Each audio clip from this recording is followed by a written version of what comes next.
Chers jeunes, bienvenue aujourd'hui encore, alors qu'hier nous commence notre semaine de prière de la jeunesse, et nous commence notre semaine de prière avec le personnage de Ésaïe.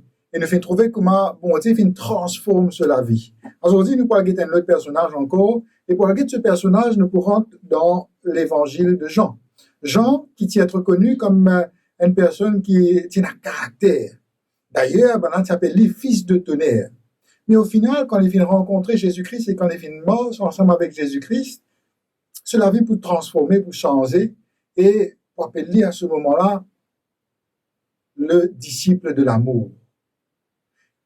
Dans sa même ligne-là, c'est Jean qui vous raconte l'histoire, et vous raconte l'histoire de cette jeune femme.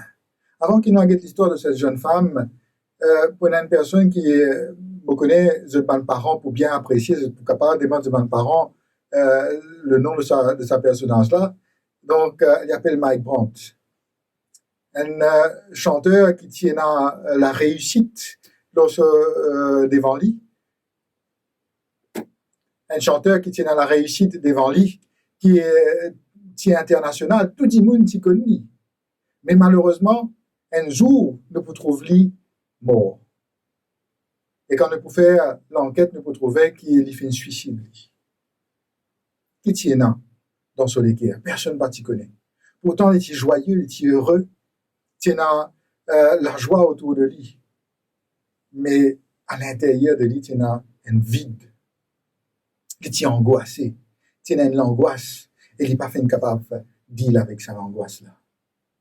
Pareil, le personnage qui nous peut guetter aujourd'hui, il a le même angoisse. Il a quelque chose qui part bien dans sa vie. Et ce personnage, donc, la Bible, l'apôtre Jean, il n'est pas pour donner un nom à ce personnage. Et puisqu'il habite en Samarie, nous pouvons appeler la femme samaritaine. Et l'histoire se trouve dans Jean chapitre 4. Jean chapitre 4, l'histoire commence que Jésus-Christ, avec ce banc de disciples, donc, je peux voyager, et je peux arriver dans ce lieu, donc, il m'appelle Sychar, devant ce puits, le puits de Sychar, dans la contrée de la Samarie.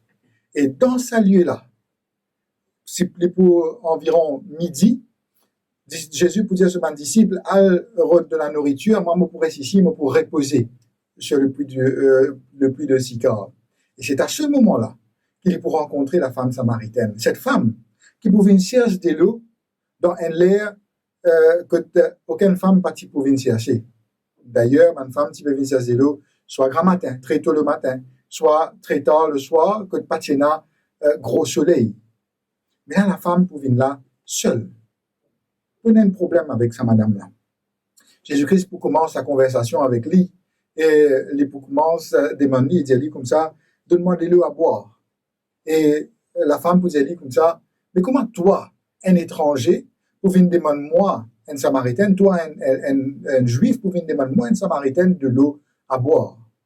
Et c'est là que la conversation entre la femme samaritaine et Jésus pour commencer. Jésus peut dire dans le verset 10, Jean chapitre 4, le verset 10, il peut dire, si tu connaissais le don de Dieu, et qui est celui qui te dit, donne-moi à boire, tu lui aurais toi-même demandé à boire, et il t'aurait donné de l'eau vive. À ce moment-là, donc dans la rencontre entre la femme samaritaine et Jésus, la femme samaritaine peut trouver Jésus comme seulement un étranger. Mais la façon comment Jésus-Christ commence cause avec la femme, et pour commence trouve en Jésus-Christ un leader. D'ailleurs, la femme peut dire comme ça, toi, tu peux donner-moi de l'eau. Moi, je viens ici préparer, toi, tu peux n'en rien. Tu es un étranger, comment tu peux donner-moi de l'eau? Et là, donc, dans le verset 13, Jésus pour répondre, quiconque boit de cette eau aura encore soif. Mais celui qui boira de l'eau que je lui donnerai n'aura jamais soif. Et l'eau que je lui donnerai deviendra en lui une source d'eau qui jaillira jusqu'à dans la vie éternelle. La réponse de Jésus-Christ pour interpeller la femme, et il trouve en Jésus-Christ ce leader, un meneur. Et l'histoire pour continuer. Que la femme change encore une fois de perception envers Jésus-Christ. Il fait nous trouver un leader, mais au fur et à mesure qu'il est pour cause avec Jésus-Christ. Jésus-Christ vous a dit, va, appelle ton mari et viens ici. Et la femme pour dire, mon père n'a mari.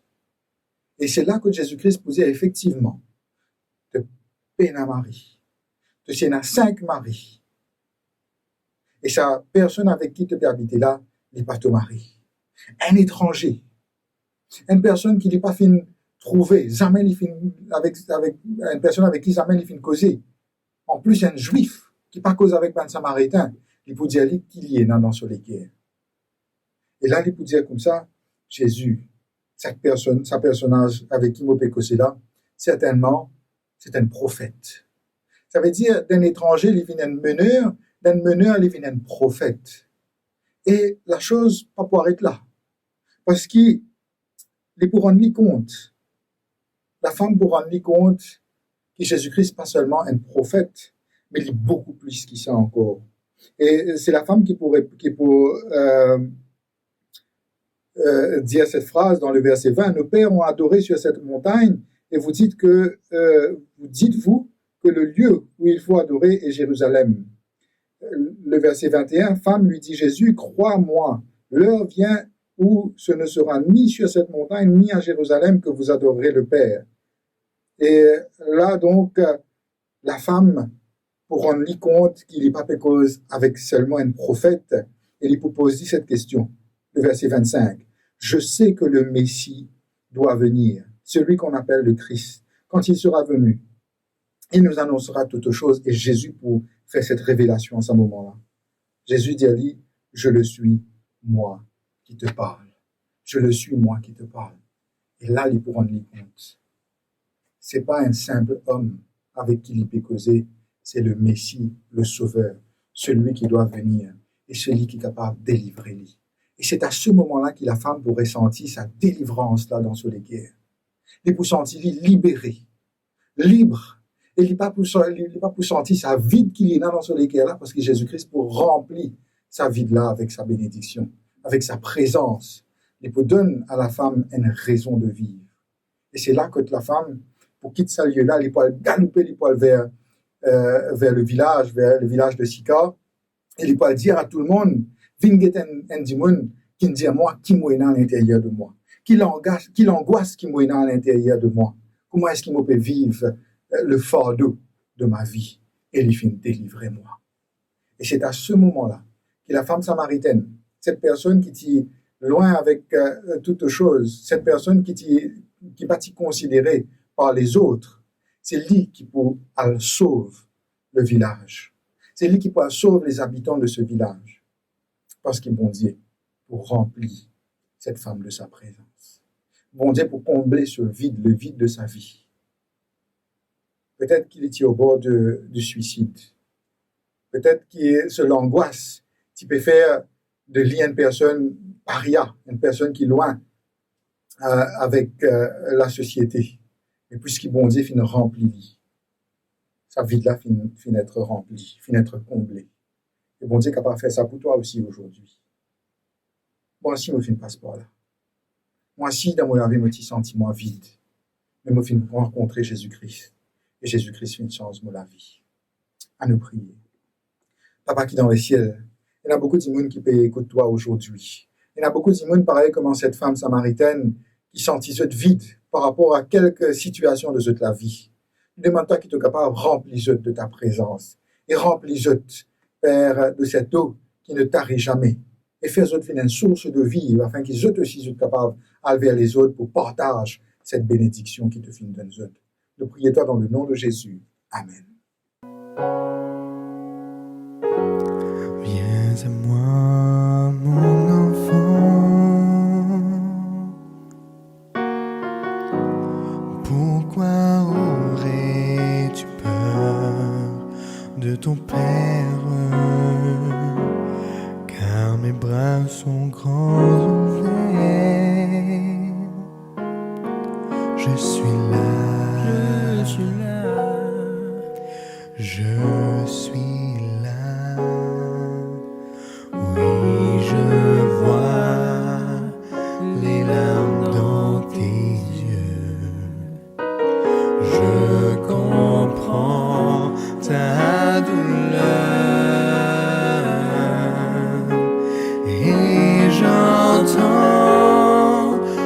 cri de ton cœur, mon enfant.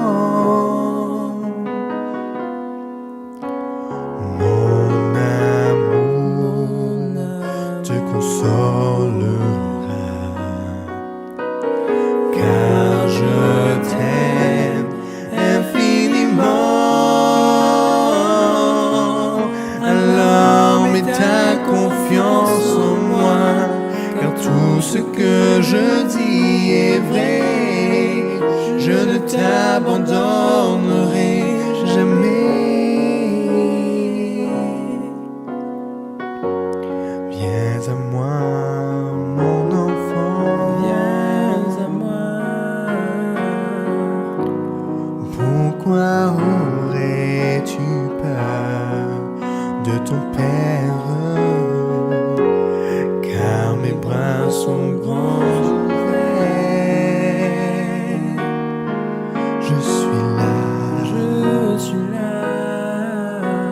je suis là.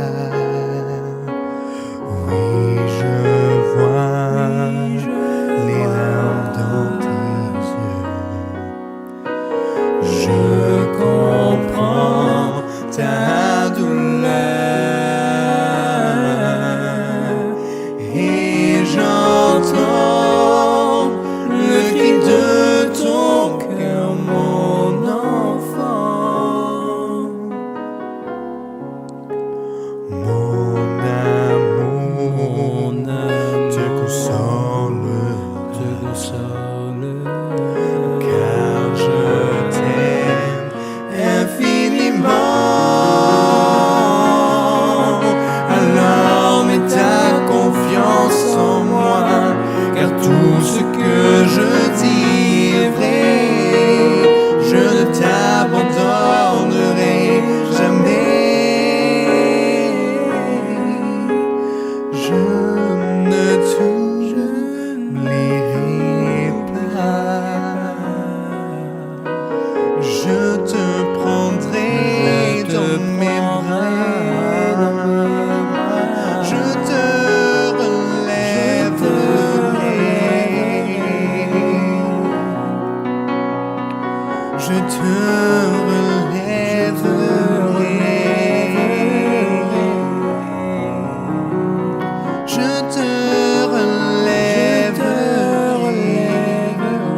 Je te garderai près de mon cœur.